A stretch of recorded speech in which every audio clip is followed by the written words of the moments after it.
Frères et sœurs, chers amis, l'épreuve que nous traversons est douloureuse par bien des côtés. Elle est aussi une opportunité, peut-être pour repenser notre rapport au temps, pour aussi approfondir notre foi et pour prier davantage. Et c'est justement de prière dont je voudrais vous parler au cours de ce cycle de 5 vidéos que je vous propose. Vous parlez de prière et plus particulièrement de cette prière que l'on appelle l'oraison. Mais avant de parler de l'oraison, peut-être on peut se demander, mais au fond, qu'est-ce que c'est que la prière et pourquoi prier? Je dirais que la prière, il y a quelque chose d'un peu naturel, dans le sens où l'athéisme pur et dur, finalement, est un peu une exception dans l'histoire de l'humanité. De tout temps, l'homme s'est tourné vers une transcendance, vers un au-delà, vers des divinités auxquelles on a donné différents noms, auxquelles on a attribué un certain nombre de pouvoirs, des divinités qui faisaient plutôt peur. Et puis, il y a eu cette révélation avec le peuple juif, dans la première alliance, cette révélation d'un Dieu unique, d'un Dieu personnel et d'un Dieu qui nous aime. Et ça, il faut reconnaître que ça a été un petit peu une révolution. Et je vous encourage à lire les psaumes dans l'Ancien Testament, et on voit bien dans ces psaumes que celui qui prie, il entre vraiment, il est entré dans une relation personnelle avec Dieu. Alors, c'est vrai que ce Dieu reste tout de même relativement lointain, inaccessible, et puis je dirais, c'est un Dieu avec lequel on garde quand même un peu les distances.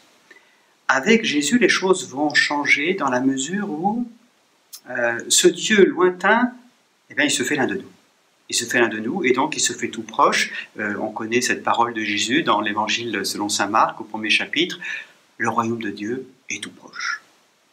Il y a même Jésus, d'ailleurs, c'est dans l'évangile de Jean, oui, où Jésus dit que lui et son Père veulent demeurer en nous.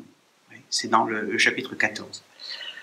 Donc vous voyez, cette relation avec Dieu, grâce à Jésus, devient une relation très forte, très intime. On peut penser aussi dans l'évangile de Matthieu, chapitre 6, vous savez, quand Jésus dit « Quand tu pries, retire-toi dans ta pièce la plus retirée », c'est-à-dire au fond, descends dans ton cœur, ferme la porte et prie ton Père qui est là, présent dans le secret.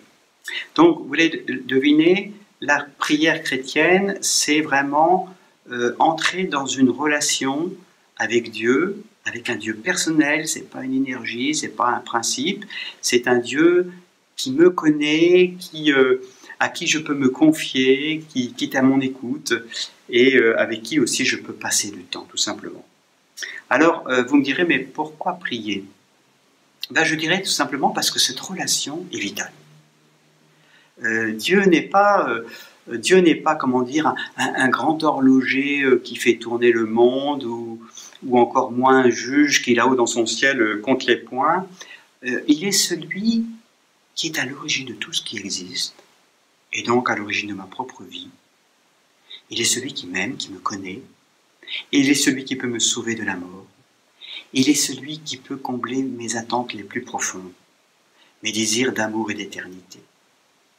Et donc, vous voyez, c'est pas possible de faire de Dieu une espèce de service SOS Secours qui est là-haut dans son ciel, qu'on appelle quand on a un problème, un Dieu dont on aurait besoin de temps en temps. Nous avons besoin de Dieu, je dirais comme une feuille a besoin de l'arbre qui la fait vivre. Nous avons besoin de Dieu comme un nouveau-né a besoin de sa maman, ou comme un époux a besoin de son épouse. Enfin, on pourrait multiplier les images. Cette relation à Dieu est vitale. Dieu n'est pas une option, il est tout pour nous.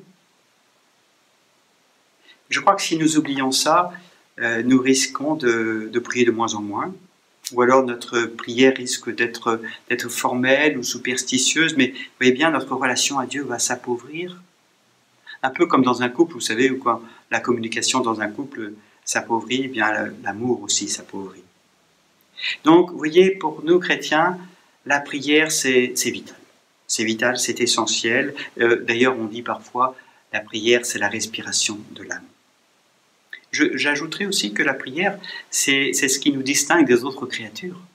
Nous sommes à l'image de Dieu, nous sommes capables d'entrer dans cette relation personnelle avec Dieu. Alors, comment prier? Pour faire bref, je dirais qu'il y a deux catégories. Il y a la prière à plusieurs et la prière seule. À plusieurs, on peut penser bien sûr à nos célébrations liturgiques, quand on va à la messe, les baptêmes, les mariages, les processions. Mais ça peut être aussi la prière à plusieurs dans un groupe de prière, avec des amis, et pourquoi pas en famille. Et puis il y a la prière personnelle que l'on fait seul. Alors là, on connaît tous des prières traditionnelles, bien sûr, le Notre Père, avant tout, cette prière que Jésus lui-même nous a enseignée, le Je vous salue Marie, la prière du chapelet, l'Angélus, que sais-je.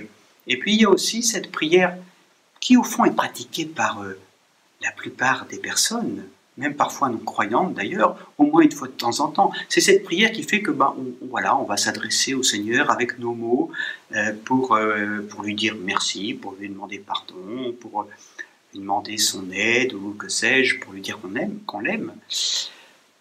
Alors c'est dans ce cadre-là, de cette prière, de ce dialogue personnel avec Dieu, c'est dans ce cadre-là que je vous parlerai à partir de la prochaine fois de cette prière que l'on appelle l'oraison et qui permet d'entrer plus avant dans le mystère de Dieu.